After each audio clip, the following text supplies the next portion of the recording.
Hello students, today we are going to study about space quiz. Space quiz के बारे में कुछ questions दिए हुए हैं, उनको पढ़ना है और उनका आंसर देना है। Read the clues and answer this question about space. Name the planet which is known as the hottest in the solar system, presently 96.5% of its atmosphere is carbon dioxide। आपको बताना है कि सबसे हॉटेस्ट प्लैनेट कौन सा है solar system में, और उस प्लैनेट पर 96.5% क्या है, कार्बन डाइऑक्साइड है उसके एटमॉस्फेयर में। तो सबसे हॉटेस्ट प्लैनेट क्या है आपका, Venus. Venus is the hottest planet in the solar system. हमारे सोलर सिस्टम में सबसे हॉटेस्ट प्लैनेट कौन सा है, वीनस है।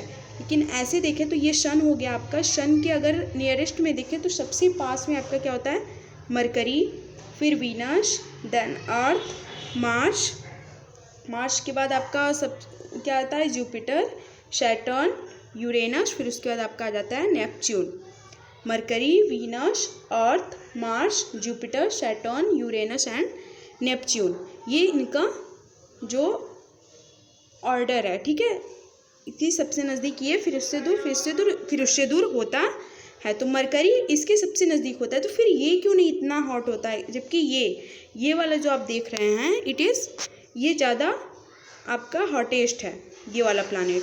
क्योंकि देखो वैसे बता दें कि जो ये सन होता है, इसका जो टेम्परेचर होता है वो नियर अबाउट 6000 डिग्री सेल्सियस होता है। सन का टेम्परेचर कितना होता है, 6000 डिग्री सेल्सियस। सन का टेम्परेचर कितना होता है, 6000 डिग्री सेल्सियस। इतना सन का हमारा नियर अबाउट इतना होता है, लगभग 5500 डिग्री सेल्सियस उसका तापमान होता है। तो हम 6000 ले लेते हैं। तो ये टेम्परेचर है हमारे सूर्य का। अगर हम देखें वैसे तो जो हमारा वीनस है, जो हॉटेस्ट है, उसका टेम्परेचर कितना है आपका, 464 डिग्री सेल्सियस है। 464 डिग्री सेल्सियस है। और इस पर जैसा कि क्वेश्चन में कहा गया है कि 96.5% आपका कार्बन डाइऑक्साइड है, और जो बाकी के 3.5% बचते हैं, ये कौन से, ये आपका नाइट्रोजन की गैस है, ठीक है। और इस नाइट्रोजन गैस हो गए, ये इसकी वजह से क्या होता है, जो ग्रीन हाउस का जो इफेक्ट की वजह से इसका जो टेम्परेचर है वो हाई होता है, जिसकी वजह से ये हॉटेस्ट प्लैनेट कहा जाता है, ठीक है। और वैसे देखें तो जो सूर्य के सबसे नज़दीक में था, यानी कि मरकरी का टेम्परेचर आपका कितना है, 167 डिग्री सेल्सियस ही है। जो मरकरी है उसका टेम्परेचर आपका कितना है, 167 डिग्री सेल्सियस। मरकरी का अगर आप देखोगे तो 167 डिग्री सेल्सियस है, जबकि वीनस का कितना था, 464 डिग्री सेल्सियस। वही अगर अर्थ का देखेंगे, मतलब हम लोग जहाँ रहते हैं, तो अर्थ का टेम्परेचर कितना है, 15 degree Celsius, only 50 degree Celsius, जबकि इसका जो हॉटेस्ट है उसका 464 डिग्री सेल्सियस।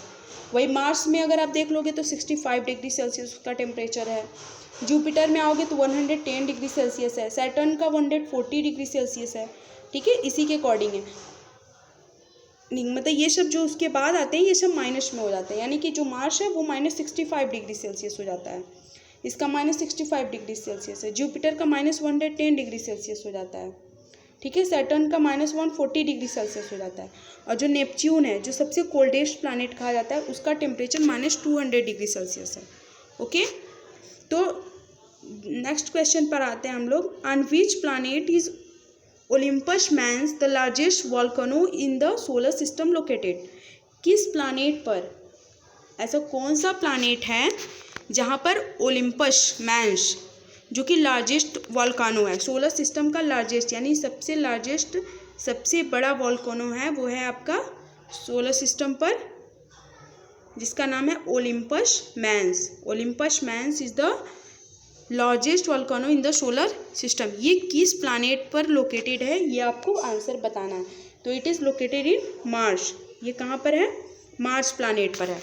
और मार्स प्लैनेट पर ये 25 किलोमीटर, इसका जो ऊंचाई है वो कितना है, 25 किलोमीटर है, जो कि पूरे सोलर सिस्टम का सबसे लार्जेस्ट वॉल्केनो है, ओके। तो जो मार्स है वो आपका, वो कैसा है, इसको रेड प्लैनेट भी कहा जाता है ना, ठीक है। और जो मैंने बताया मार्स का जो टेम्परेचर है वो कितना है आपका -65 डिग्री सेल्सियस। मार्स का जो टेम्परेचर बताया गया वो कितना बताया, -65 डिग्री सेल्सियस। ठीक है। और जो मार्स है उसके पास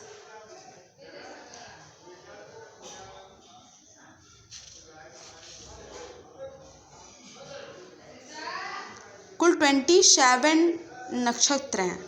ठीक है। और इसको रेड प्लैनेट भी कहते हैं, मार्स को रेड प्लैनेट भी कहा जाता है। तो थर्ड क्वेश्चन पर आते हैं। Name the sand storm on Jupiter which is twice as wide as earth and has been raging for more than 150 years. आपको सैंड स्टॉर्म का नाम बताना है, जुपिटर के सैंड स्टॉर्म का नाम बताना है which is as twice as wide as the earth, जो कि पृथ्वी के इतना दुगुना है, पृथ्वी से ज़्यादा 2 गुना है सैंड स्टॉर्म, और वो 150 साल, ठीक है, ragging for more than 150 years, 150 से भी ज़्यादा रैगिंग कर रहा होता है। उस सैंड स्टॉर्म को आपका नाम क्या है, गिगनेटिक स्टॉर्म, गिगनेटिक स्टॉर्म। ठीक है, उस स्टॉर्म का नाम है गिगनेटिक storm.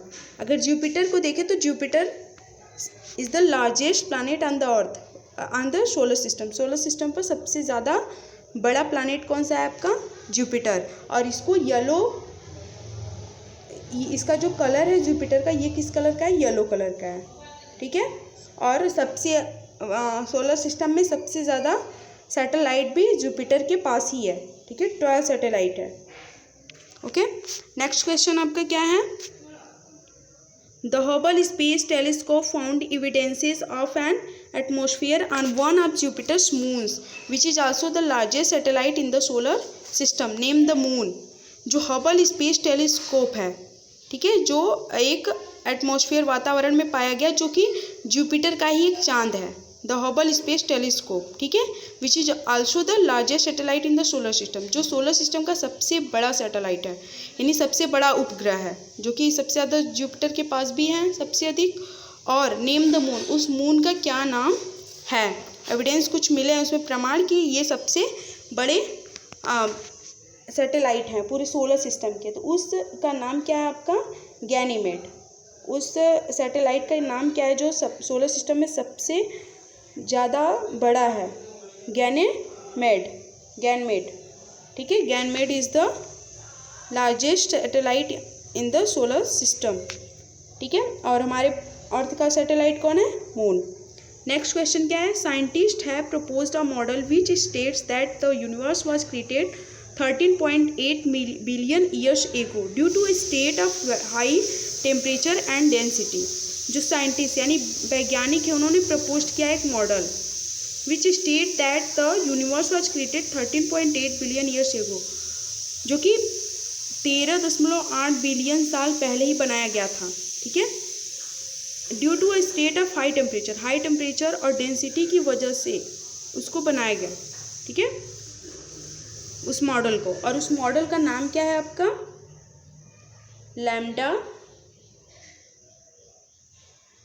Lambda CDM, lambda CDM उस मॉडल का नाम है। ठीक है, कोकैरिडेंस मॉडल।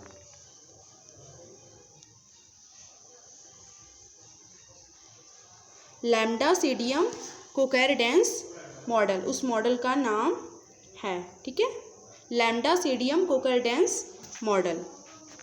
ठीक है, जो साइंटिस्ट है, जो वैज्ञानिकों ने एक प्रपोज किया है मॉडल, जो कि यूनिवर्स 13.8 बिलियन साल यूनिवर्स को बनाया गया था। ठीक है, हाई टेम्परेचर की वजह से और डेंसिटी की वजह से। ठीक है, यानी कि जो घनत्व होता है, डेंसिटी मीन्स, उसकी वजह से जो बनाया गया था। उस मॉडल का नाम क्या है आपका, लैम्डा सीडीएम कोकैरिडेंस मॉडल। ठीक है, तो नेक्स्ट क्वेश्चन देखते हैं हम लोग। Name the spiral shaped Galaxy. Spiral shaped का एक गैलेक्सी है जो कि 2.5 मिलियन लाइट ईयर्स एगो, जो कि 2.5 मिलियन लाइट ईयर्स पहले, ठीक है, आकार किया गया which is the milky way's closest near, जो कि मिल्की वे के सबसे नज़दीक उसका पड़ोसी है। द स्पाइरल शेप्ड, स्पाइरल के शेप का गैलेक्सी है जो कि 2.5 मिलियन लाइट ईयर पहले बनाया गया which is the milky way's closest neighbour, जो कि मिल्की वे का सबसे नज़दीक पड़ोसी है। और उस गैलेक्सी का क्या नाम है? Andromeda, Andromeda galaxy, Andromeda galaxy, Andromeda galaxy, ठीक है।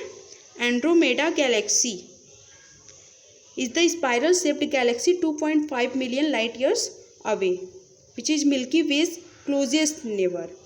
नेक्स्ट क्वेश्चन क्या है? This planet is named after the Roman god of message, जो रोमन गॉड के मैसेज से इस प्लानिट का नाम रखा गया है। Has the first speed as which revolves round the sun, जो सूर्य की गति जो रिवॉल्व करता है, जो उसके चारों तरफ घूमता है, उसकी गति जो है बहुत तेज होती है। रिवॉल्व वो बहुत तेज करता है। Thought to be speed at which message were delivered by the god, ये जो स्पीड है उसको गॉड के द्वारा डिलीवर किया गया, यानी कि दिया गया है। उस प्लानिट का नेम क्या है जो सबसे has the first speed at which it revolves round the sun, जो सूर्य के चारों तरफ चक्कर लगाता है, उसका क्या नाम है उस प्लानिट का? जुपिटर। जुपिटर की जो स्पीड है वो काफ़ी हाई है, ठीक है।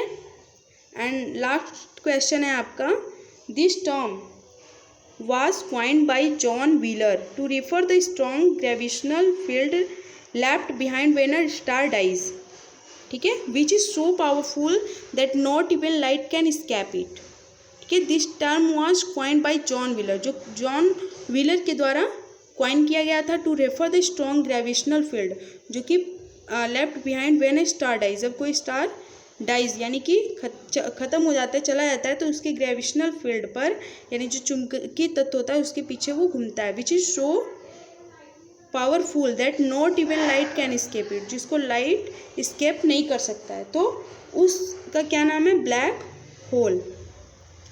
क्या नाम है? ब्लैक होल, ठीक है। लास्ट वाले का आंसर आपका क्या हो जाएगा? Black hole.